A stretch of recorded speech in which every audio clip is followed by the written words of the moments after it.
Hello friends, today I will discuss the common terms used in the alternator.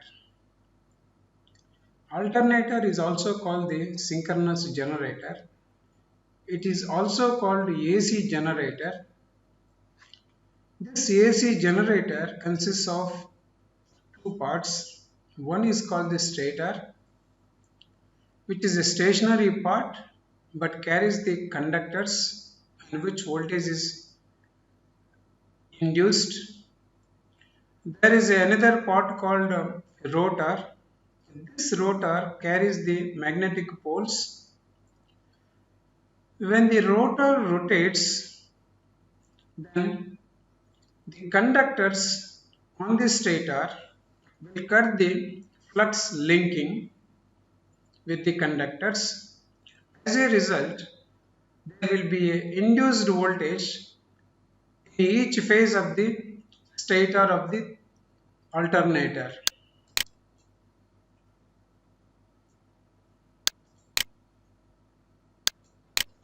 The induced voltage per phase in the alternator is given by a formula like this: 4.44 kd kp phi m f t.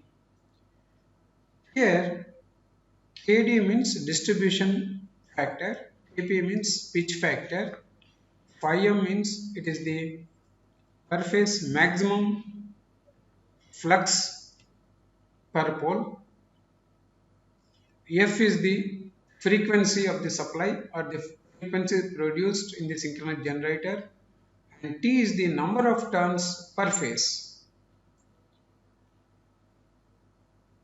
Here Kp and Kd are decided by the pattern of the windings connected in the alternator. Same is the truth in case of three-phase induction motor. Per phase induced voltage, the formula is again 4.44 kp kd fm phi m f into t. These terms are again the same as that of the previous one. F is the frequency of the supply, T is the number of turns per phase, phi m is the maximum flux developed per phase per pole, and Kp is the pitch factor, Kd is the distribution factor, and 4.44 is a constant value. Remember, all these values are RMS values. Similarly, there is induced EMF equation for transformer. There is 4.44 phi m f into t. Here also phi m means it is the flux, maximum flux developed per phase, and f is the supply frequency and t is the number of turns per phase. Here Kp and Kd are not coming because there is no rotating part in the transformer. So we do not find any distribution factor or the pitch factor for the transformer. So when we look at these three equations, they have same induced EMF equation like this: 4.44 phi m f into t. If they are more machines with rotating parts, then Kp, Kd will come into picture like this.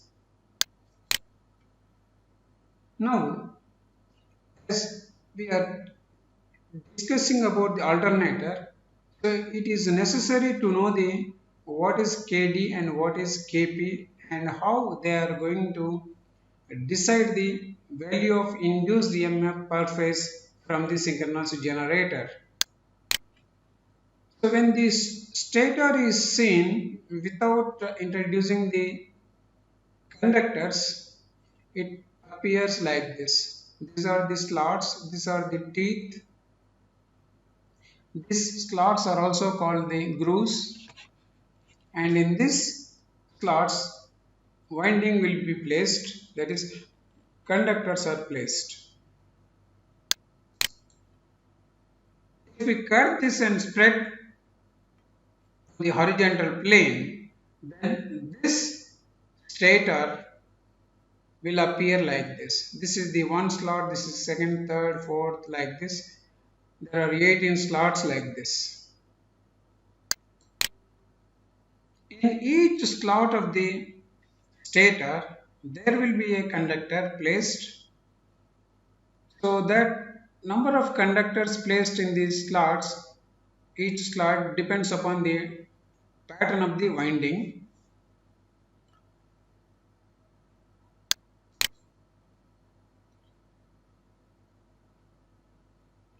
Suppose there is one conductor placed in this, then we say it is only one conductor, and that conductor is called the coil side of the coil. So we say conductor is nothing but a wire placed in a slot. So once we place that in the slot of the stator, then we call that as coil side.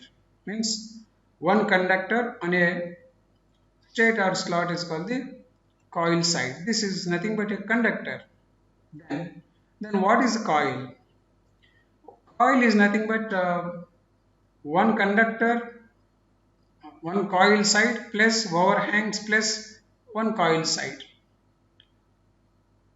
So means suppose we put one conductor here, another conductor here, and these two conductors are joined together with one wire that is called the overhang, then we call that as the coil.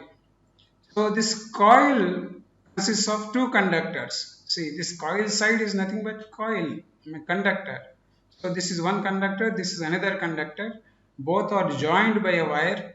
That wire is called nothing but overhangs. So these three parts put together we call as coil. We can observe here like this. So this is one conductor and we call this as the coil side 1. This is another conductor placed in another slot of the stator, and this conductor coil side 2 is under the influence of the south pole, whereas the coil side 1 or the first conductor is under the influence of north pole. So in this also there is a induced voltage, in this also there is a induced voltage, but the polarity of the induced voltage in the coil 2 is opposite to the polarity of the induced voltage in the coil side 1. But they are connected together with the help of the overhang. This is nothing but overhang. So when the two conductors are connected by a overhang like this, so then we call this as one coil.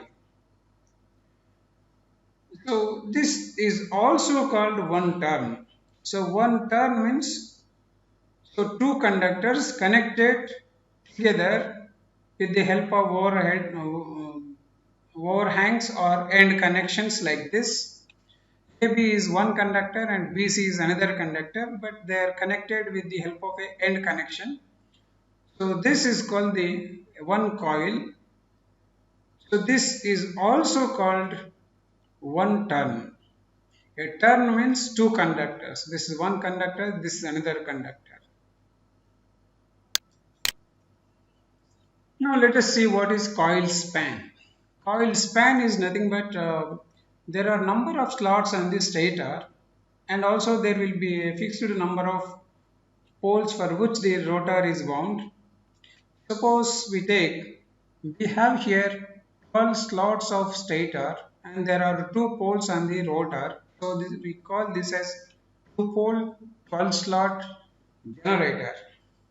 Then we can find out what is coil span. Coil span means it is the distance between the two coil sides of a coil. So here the number of slots are 12 and the number of poles are 2. So slots per pole is given by 6. That is 12 by 2 means 6. Means for the first coil, first conductor is placed in the first slot like this. Here the slot number is given as 1. So here the conductor is placed here. Next conductor of this first coil will be placed at a distance called 1 plus coil span. Here this coil span is 6. So 1 plus 6 means 7. This is the 7th slot. So the second coil side of the coil 1 comes in the 7th slot. So like this it will go on while winding the stator. So coil span basically indicates how many conductors or how many slots are under the influence of one pole. If the coil side 1 is under the influence of the north pole and the coil side 2 is under the influence of south pole, then there will be induced voltage in the coil 1 and we call that as coil side induced voltage as EC1, whereas here the induced voltage we call as EC2, and they are connected like this, means this voltage and this voltage will be added, then that net voltage across this coil or the voltage induced by one coil is given by EC like this.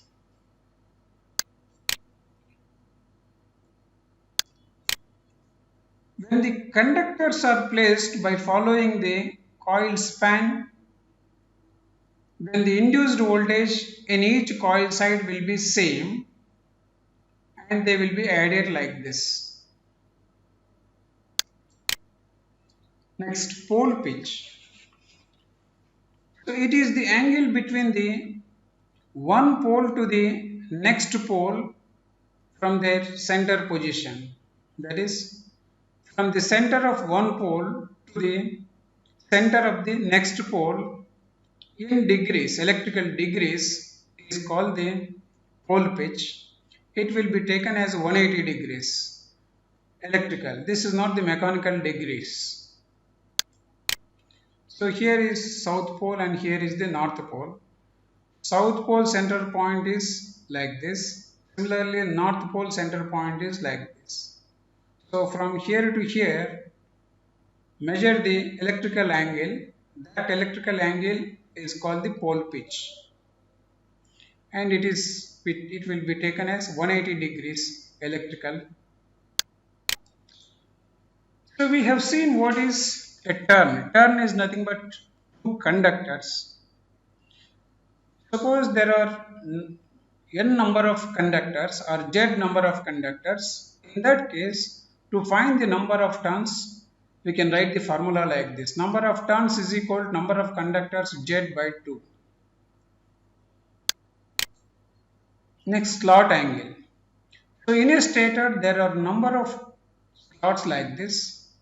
The electrical angle between this slot and the next slot is called the slot angle. If the number of slots on the stator are 18, then to find this slot angle between the consecutive slots, we can use the formula like this. 2 into 180 degrees divided by 18, that is 20 degrees we get slot angle for a 18 slot stator. Next, after winding the stator, we get the winding pattern like this for lap winding, whereas for the wave winding, this is the diagram.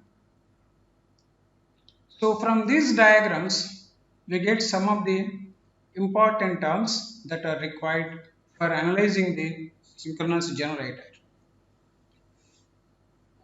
So one is called the front pitch. Front pitch means it is nothing but the distance between connected to the same commutator segment. Look at this. This is the commutator path. This is one commutator segment. So for this, there is a coil.